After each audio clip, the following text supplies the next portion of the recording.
2024ರ ಲೋಕಸಭಾ ಚುನಾವಣೆಯಲ್ಲಿ ಒಂದು ಕಡೆ NDA ಮತ್ತೊಂದು ಕಡೆ ಇಂಡಿಯಾ ಕೂಟ, ಇಬ್ಬರಿಗೂ ಕೂಡ ಒಂದು ಜಂಗಿ ಕುಸ್ತಿ ಶುರುವಾಗಿದೆ. ಬಹುಪಾಲು ಗೋಧಿ ಮಾಧ್ಯಮಗಳು ಮತ್ತು ಮೋದಿಯವರ ಭಜನೆಯನ್ನ ಮಾಡುವಂತಹ ಮಾಧ್ಯಮಗಳು ಒಂದು ಸ್ಪಷ್ಟ ಸಂದೇಶವನ್ನ ರವಾನಿಸ್ತಿವೆ, ಮತ್ತೊಮ್ಮೆ ಬಿಜೆಪಿ ಅಧಿಕಾರಕ್ಕೆ ಬರಬಹುದು ಅನ್ನುವಂಥದ್ದು.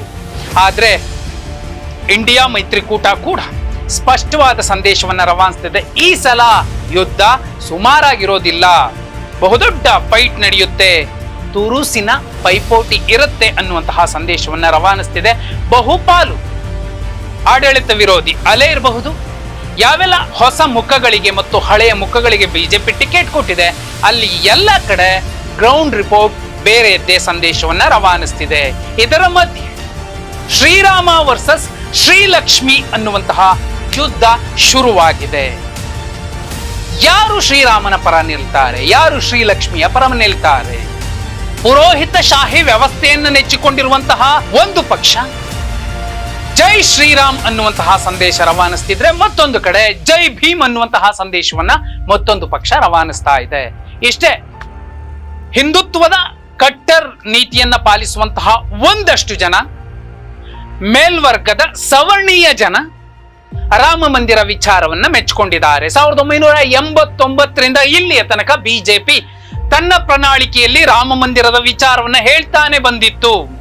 ಮತ್ತೊಂದು ಕಡೆ ಇಂಡಿಯಾ ಮೈತ್ರಿಕೂಟ ಬಡವರ ಪರವಾದಂತಹ, ಮಹಿಳೆಯರಿಗೆ ಬಹುಮುಖ್ಯ ಪ್ರಾಶಸ್ತ್ಯ ಕೊಡುವಂತಹ ಯೋಜನೆಗಳ ದೊಡ್ಡ ಪಟ್ಟಿಯನ್ನ ತನ್ನ 5 ನ್ಯಾಯಗಳ ಒಂದು ಲೀಸ್ಟ್ ನಲ್ಲಿ ಕೊಟ್ಟಿದೆ.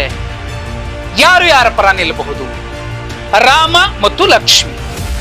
ನೋಡಿ, 2023ರ ಕರ್ನಾಟಕ ವಿಧಾನಸಭಾ ಚುನಾವಣೆಯಲ್ಲಿ ಕಾಂಗ್ರೆಸ್ ಬಹುದೊಡ್ಡ ಗೆಲುವನ್ನ ಸಾಧಿಸಲಿಕ್ಕೆ ಕಾರಣವಾಗಿದ್ದು ಲಕ್ಷ್ಮಿಯರು.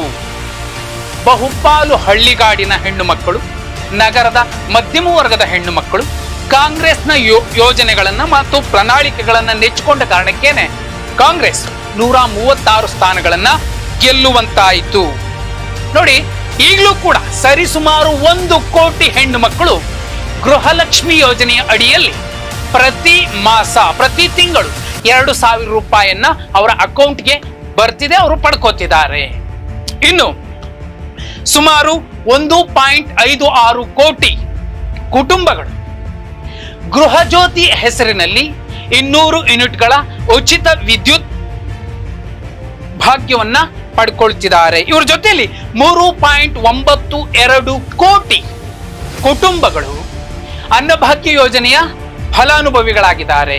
ಇದರ ಜೊತೆಯಲ್ಲಿ ಸರಾಸರಿ ಪ್ರತಿದಿನ 60 ಲಕ್ಷ ಹೆಣ್ಣು ಮಕ್ಕಳು ತಮಗೆ ಬೇಕಾದಂತಹ ಜಾಗಕ್ಕೆ ಕರ್ನಾಟಕದಲ್ಲಿ ಓಡಾಡೋದಕ್ಕೆ ಶಕ್ತಿ ಯೋಜನೆಯ ಅನ್ನ ಬಳಸ್ಕೊಳ್ತಿದ್ದಾರೆ.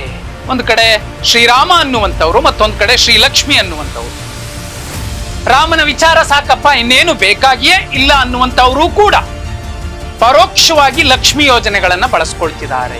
ಇದರ ಜೊತೆಯಲ್ಲಿ ಕಾಂಗ್ರೆಸ್ ಕೂಡ ನಾರಿ ನ್ಯಾಯದ ಹೆಸರಿನಲ್ಲಿ ಹೊಸ ಪ್ರಣಾಳಿಕೆಯನ್ನು ಬಿಡುಗಡೆ ಮಾಡಿದೆ.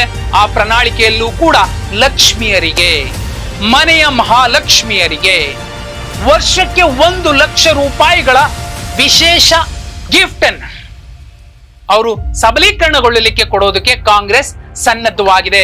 ಕಾಂಗ್ರೆಸ್ ಈಗೇನು 2,000 ಕೊಡ್ತಿದೆ, ಇದಕ್ಕೆ ಹೆಚ್ಚುವರಿಯಾಗಿ 6,500 ರೂಪಾಯಿ, ಅಂದ್ರೆ 8,500 ರೂಪಾಯಿಯನ್ನ ಪ್ರತಿ ತಿಂಗಳು ಕೊಡುವಂತಹ ಹೊಸ ಯೋಜನೆಯನ್ನ ಕಾಂಗ್ರೆಸ್, ರಾಷ್ಟ್ರೀಯ ಕಾಂಗ್ರೆಸ್ ತನ್ನ ಪ್ರಣಾಳಿಕೆಯಲ್ಲಿ ಇರಿಸಿದೆ. ಇನ್ನು ನಗರಗಳಲ್ಲಿ ಮತ್ತು ಹಳ್ಳಿಗಾಡಿನಲ್ಲಿ ದುಡಿತಿರುವಂತಹ ಹೆಣ್ಣು ಮಕ್ಕಳಿಗೆ ಹಾಸ್ಟೆಲ್ಗಳನ್ನ, ಮಹಿಳಾ ಹಾಸ್ಟೆಲ್ಗಳನ್ನ ಸ್ಥಾಪಿಸ್ತೀವಿ, ಅದು ತಾಲೂಕು ಮಟ್ಟದಲ್ಲಿ, ಗ್ರಾಮ ಮಟ್ಟದಲ್ಲಿ ಅನ್ನುವಂತಹ, ನಗರ ಮಟ್ಟದಲ್ಲಿ ಅನ್ನುವಂತಹ ಹೊಸ ಯೋಜನೆಯನ್ನ, ಮತ್ತು ಆ ಯೋಜನೆಗೆ ಸಾವಿತ್ರಿಬಾ ಫುಲೆ ಅವರ ಹೆಸರನ್ನ ಇಟ್ಟಿರುವಂತದ್ದು ಕೂಡ ಬಹುಮುಖ್ಯ ಸಂಗತಿ. ಇದಿಷ್ಟೇನಾ? ಲಕ್ಷ್ಮಿ ಯೋಜನೆಯ ಹೆಸರಿನಲ್ಲಿ, ನಾರಿ ನ್ಯಾಯದ ಹೆಸರಿನಲ್ಲಿ ಮೀಸಲಾತಿಯ ಪ್ರಮಾಣವನ್ನ ಏನ್ 50% ಕೊಡ್ಬೇಕು ಅಂತ ಒಂದು ಮಾತಿತ್ತು, ಅದನ್ನ ಪೂರ್ಣಗೊಳಿಸ್ತೀವಿ. 50% ಯೋಜನೆಯನ್ನ, 50% ಮೀಸಲಾತಿಯನ್ನ ಹೆಣ್ಣು ಮಕ್ಕಳಿಗೆ ಕೊಡ್ತೀವಿ ಅನ್ನುವಂತಹ ಯೋಜನೆಯನ್ನು ಕೂಡ ತನ್ನ ಪ್ರಣಾಳಿಕೆಯಲ್ಲಿ ಕಾಂಗ್ರೆಸ್ ಇರಿಸಿಕೊಂಡಿದೆ. ಇದರ ಜೊತೆಯಲ್ಲಿ ಅಂಗನವಾಡಿ ಕಾರ್ಯಕರ್ತರಿಗೆ ಮತ್ತು ಅಂಗನವಾಡಿ ಸಹಾಯಕರಿಗೆ ಏನಿದೆ ಸಂಬಳ, ಆ ಸಂಬಳವನ್ನ ದ್ವಿಗುಣಗೊಳಿಸ್ತೀವಿ ಅನ್ನುವಂತಹ ಒಂದು ಭರವಸೆಯನ್ನು ಕೂಡ 5 ನ್ಯಾಯ ಮತ್ತು 25 ಭರವಸೆಗಳನ್ನೇನು ಕಾಂಗ್ರೆಸ್ ಕೊಡ್ತಿದೆ ಅದರಲ್ಲಿ ಸೇರಿಸಿಬಿಟ್ಟಿದೆ.